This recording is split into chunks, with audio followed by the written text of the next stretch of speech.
கரூர் சம்பவம் அந்த 41 பேர் ஒரு உயிரிழப்பு, அதை தாண்டி விமர்சனங்கள் நிறைய இருந்தது. கிட்டத்தட்ட 10 நாள் ஆயிடுச்சு.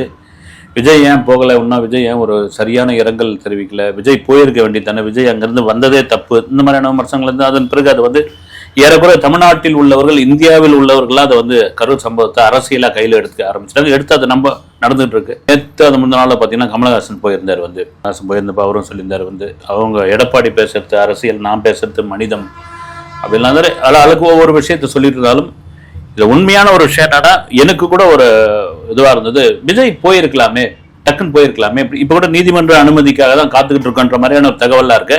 ஆனால் நீங்கள் சொன்ன மாதிரி அந்த வீடியோ பேசுறது உண்மை.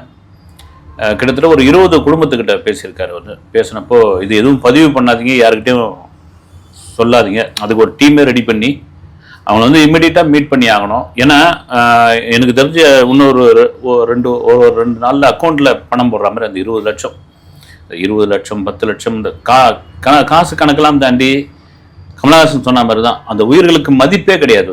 நீங்கள் எத்தனை கோடி கொடுத்தாலும் சரி அது மதிப்பு கிடையாது. அதை தாண்டி பேசுறது ஒரு வருஷம் ஃபோனில் அழுதுருக்காப்புல. ஏன்னா அந்த வீடியோ வெளியிட்டது கூட நிறைய பேர்லாம் சொல்லியிருந்தாங்க, ட்ரிம் பண்ணின்னு மீசையை ஒட்டை வெட்டிக்கிட்டு அழகுபடுத்திக்கிட்டு ரொம்ப மெலிசான குரலில் மைக்கு போடாமல் பேசுறதுக்கே காரணம் என்னன்னா ரொம்ப துயரத்தில் இருக்கிற மாதிரி இந்த அஸ்கி வாய்ஸில் பேசுறதுக்காக பேசின மாதிரிலாம் விமர்சனங்கள்லாம் இருந்தது.